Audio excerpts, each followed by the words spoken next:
And that is why you don't fire a coach in September. Welcome on into the SEC Unfiltered postgame show. No Dave Shoemate, but Cole Thompson here, breaking down everything that we saw in the swamp as Florida, yes, Florida, right back in bowl conversation, right back in doing the right thing, right back in, well, things are turning the tides down in Gainesville. 27-16 win against the Bayou Bengals. Real quickly, make sure that you like the video, hit that ring notification down below, because this is your number one source for all things SEC moving forward. And of course, hit that subscribe button because SEC Unfiltered is the number one place to be. Download the podcast version wherever you get your podcast listening systems. Follow us on the socials, TikTok, Facebook, Instagram, Twitter at SEC Unfiltered. Follow me at Mr. Cole Thompson and check out all of our great work found at secunfiltered.com. This postgame show is brought to you by our friends over at RHOBACK. Go to RHOBACK.com and use the promo code SECU for 20% off your first purchase. Guys, the holiday season is right around the corner, and what better gift to give those in your life than a RHOBACK pullover, a RHOBACK hoodie, a RHOBACK pair of shorts or pants, whatever you see fit. Dress the 9 on game days, dress the 9 this holiday season with RHOBACK.com. This is why we don't fire coaches in the month of September. And the other thing that's really important, what I heard all week from many of fine folk, including those that work in this industry, well, it's a boring week of football. Well, there's not that many enticing games. The early slate is a snoozer. Just wait until the night game. I don't think that we've had a snooze fest at all today. Texas versus Arkansas certainly gave us our fine fare of actual pressure, and naturally down the swamp, the exact same thing. Florida wins. Florida is now sitting at 5-5. The team that we all said was dead in the water after a game against Texas A&M is a victory away from going to a bowl game in 2024. With that schedule, with the schedule that not even Satan himself could come up with and say, oh yeah, that's tough enough. That schedule.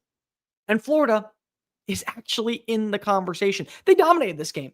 There's no ifs, ands, or buts about it. There's no conversation of, well, when you look back, if things went the other way. No, Florida down multiple players, Florida down multiple starters, including their star running back, Montrell Johnson, and one of the best receivers that doesn't get talked about enough, found a way to get a double-digit victory at home against a top 25 team. Oh, and by the way, you're looking for that signature win of why Billy Napier is going to stick around for another year? Congratulations, you got it. And now the best is left ahead of you. DJ Lagway comes on in and is able to actually play up to a certain standard. This is why you believe in the future of what Billy is doing. Because if you see the quarterback actually play a fine performance and go, okay, you know what? We got something working here. Finished 13-26, was able to have a good overall performance with 1 touchdown. Montrell Johnson back in this game, barely able to play, but still 2 carries for 14 yards. How about Jaden Baugh? You finally see him living up to expectations. You finally see him showing you what is going to be the future of Gator football in the backfield. Over 100 rushing yards, and then, of course, you get the big touchdown. Over 65 rushing yards, and then the big touchdown run. Jacoby Jackson stepping on up, 1 touchdown. How about Elijah Badger taking the place of Trey Wilson? 6 catches, 131 yards, finds his way into the end zone, average of 21.8 yards per play. And Shamir Dike, 2 catches for 47 yards.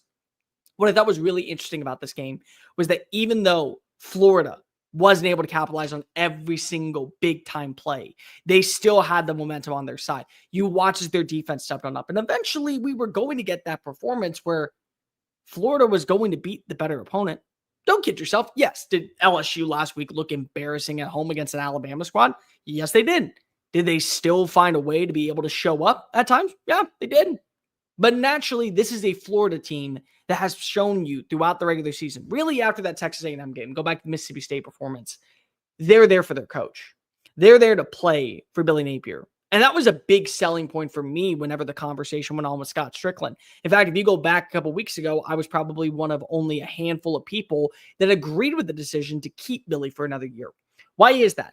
Well, you better have somebody signed on the dotted line that's going to come on in here and be able to get the same type of mentality from these players. Because this is a beaten and bruised roster, yet still shows up every single Saturday and plays for Billy Napier. They're not laying down for anybody. They will always be able to show up and choose violence. And if you don't have a guy waiting in the wings that is going to bring that same energy and same aura, the best decision for you, regardless of what you thought, was to bring him back next year. Think about this.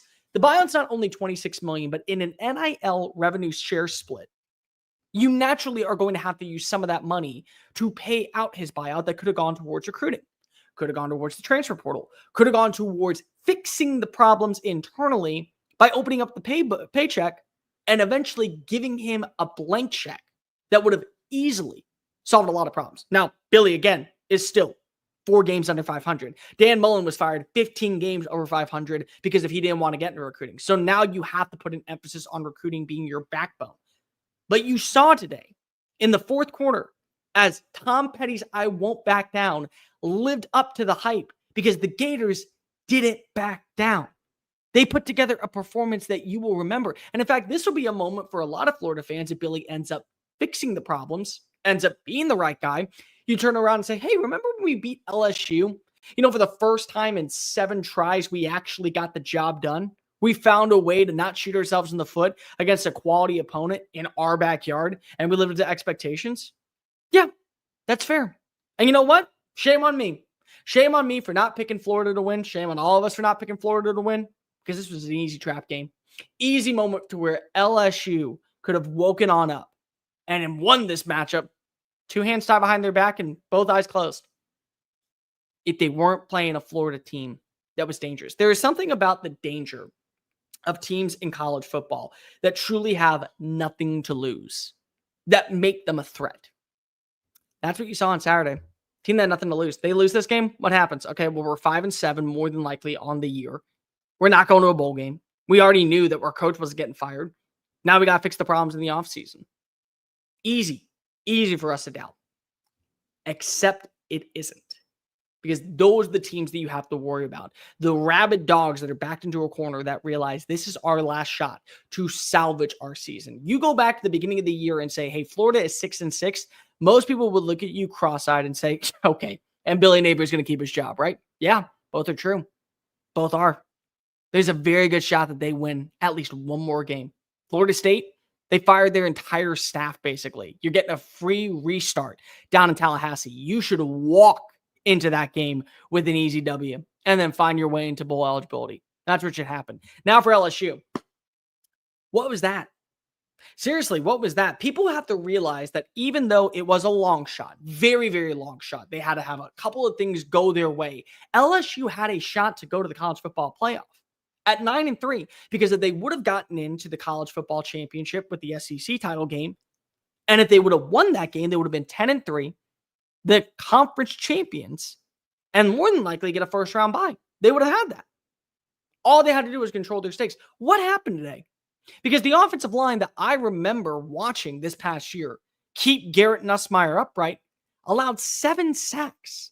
The offensive line that I remember allowing Garrett Nussmeier to move inside the pocket allowed far too many pressures. The LSU that I remember didn't allow 7 tackles for losses. In fact, for my money, the LSU offensive line has been the backbone of this team when it comes to pass protection. The reason they won that football game against Ole Miss in Death Valley wasn't just because it was in the home time atmosphere. It was because of Garrett Nussmeier never touched the ground. Do you know what LSU has done to teams this year? Do you know what Ole Miss has done to teams this year? Especially their defensive front. Georgia would like a word.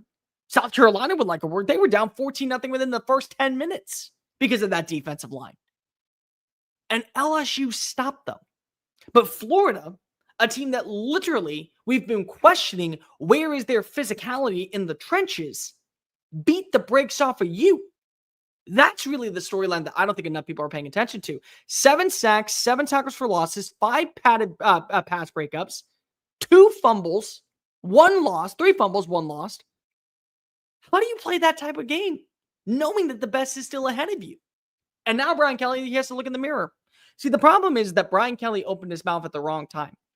Back when he was hired from Notre Dame, he said, don't judge me in year 1. Don't judge me in year 2. Judge me in year 3. Okay, so here's year 3. Let's go through the numbers.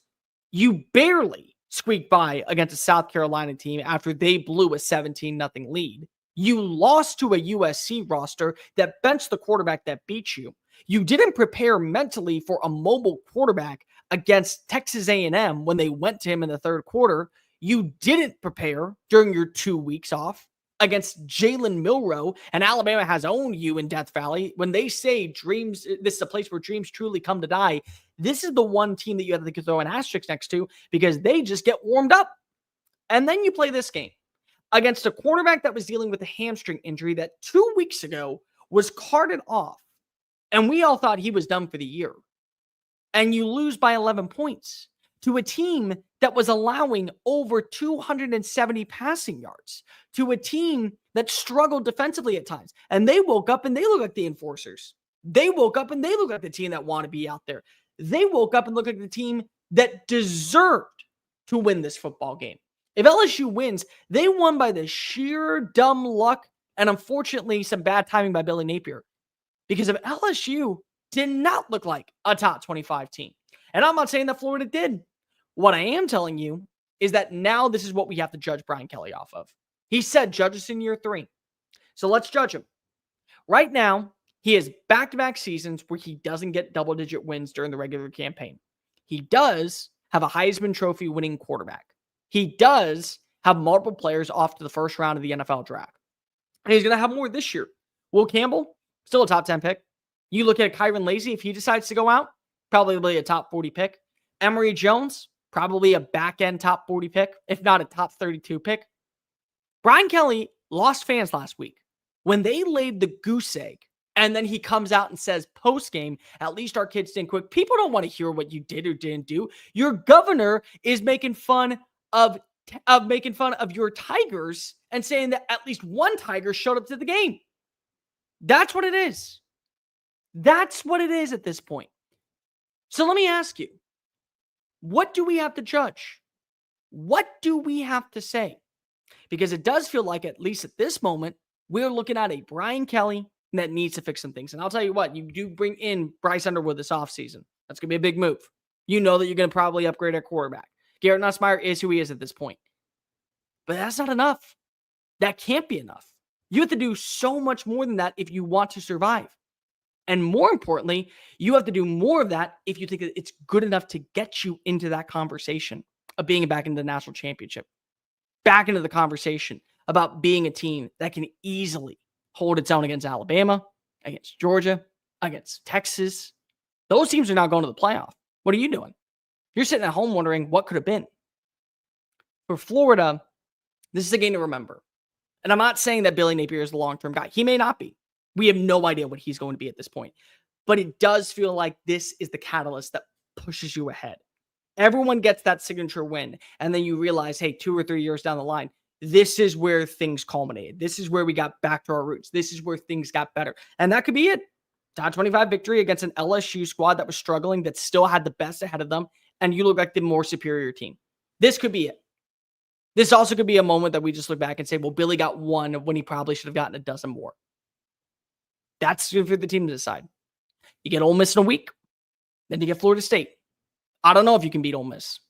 Day game in the swamp bodes well in your favor. Certainly at least plays at least a factor. But can you get the job done? Who's to say? For LSU, you got 2 games left. Can you win them? At this point, can you just win them? Who cares how you win them? Can you win them and save face at 8-4? Because a lot of people have told you in the past, 10-2 gets you fired. They are not patient down there in Baton Rouge, Louisiana. They want results. Les Miles won a national championship. Shown the door. Ed Orgeron won a national championship. 2 years later, they were looking in South Bend, Indiana for his replacement. Brian Kelly's not going to be fired. The buyout is ridiculous. And anybody out there who believes that Brian Kelly is going to be let go, you are out of your mind. But with that being said, you do realize that there are fans that will never come back. They have already written the death sentence on you.